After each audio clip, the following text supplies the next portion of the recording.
universelle, elle rassemble 193 États membres et en plus à son assemblée générale, chaque État, qu'il soit riche ou pauvre, a une voix. Il faut rappeler que dans ce système, la Palestine en tant que telle a le statut d'État associé.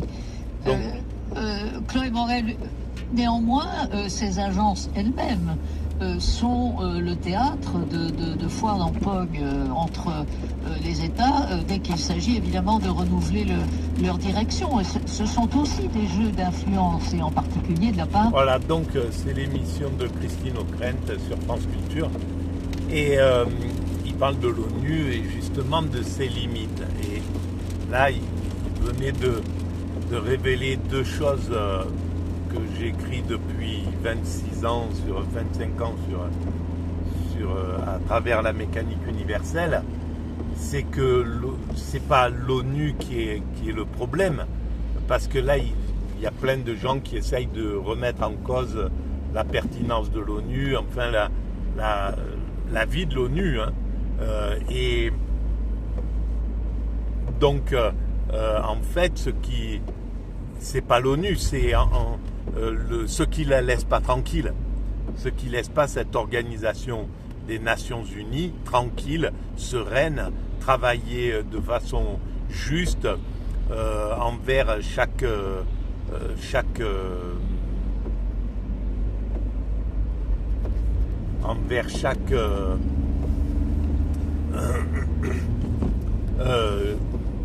conflit, de façon vraiment de devenir absolument juste.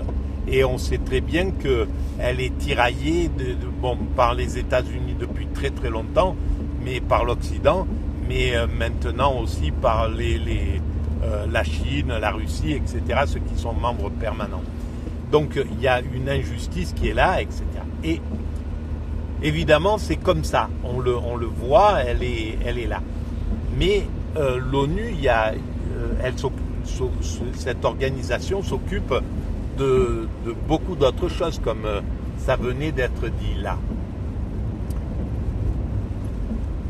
Elle est en devenir. Voilà comment je l'explique sur la mécanique universelle.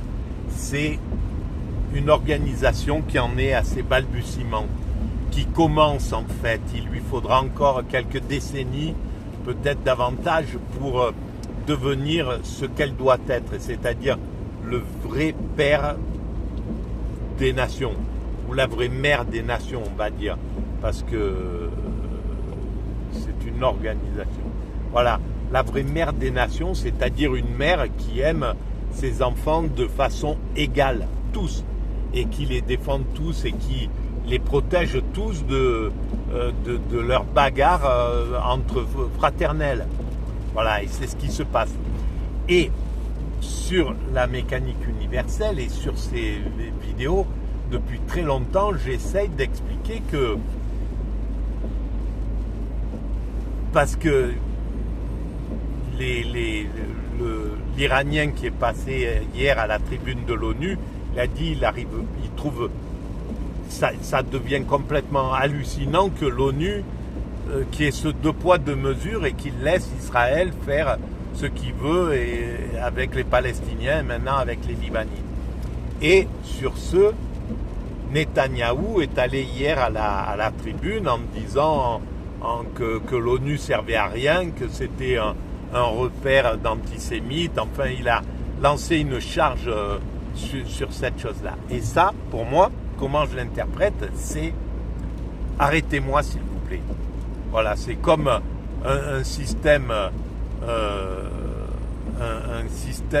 un mafieux ou quelqu'un qui est dans une dérive violente et qui ne sait pas comment s'arrêter et qui demande à la justice, à la police de l'arrêter parce qu'il ne peut pas tout seul. Et en réalité, c'est tout à fait normal qu'Israël ne puisse pas s'arrêter tout seul. Il y a deux choses qui sont faites par Israël, c'est obliger l'ONU à prendre ses responsabilités, et là les provocations plus il y a, et c'est terrible parce que on voit à quel point la lâcheté de l'ONU, qui qui se fait maltraiter par Israël et qui réagit pas comme un enfant maltraite son père en lui disant mais tu vas bouger, tu vas faire quelque chose. On le voit dans les émissions de Super Nanny là. Bon voilà, il y a des enfants qui prennent le pouvoir et qui ne supportent pas d'avoir ce pouvoir. En fait, ils prennent le pouvoir pour dire à leur père ou à leur mère, s'il vous plaît, prenez votre rôle, devenez ce que vous devez être. Et en fait, c'est ça qui est caché derrière derrière l'action d'Israël, à mon sens. C'est intuitivement, inconsciemment, je ne pense pas que ça soit conscient, mais inconsciemment, c'est pour monter d'un degré vers l'ONU, vers les décisions de l'ONU. Parce que le jour où c'est l'ONU, un ONU juste qui prend le pouvoir, ben c'est terminé.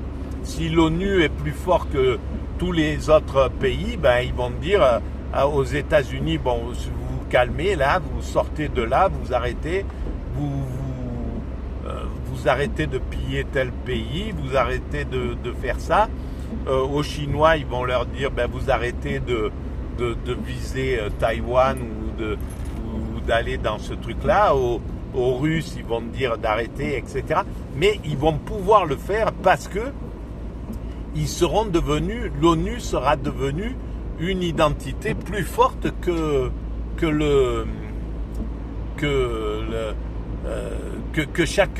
n'importe quelle nation. Tant qu'elle est inférieure, et c'est là où c'est pathétique, hein.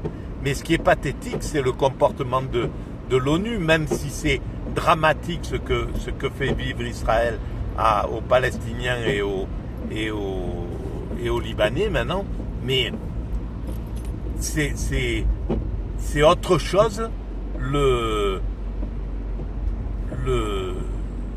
comportement de l'ONU vis-à-vis de ce qui se passe.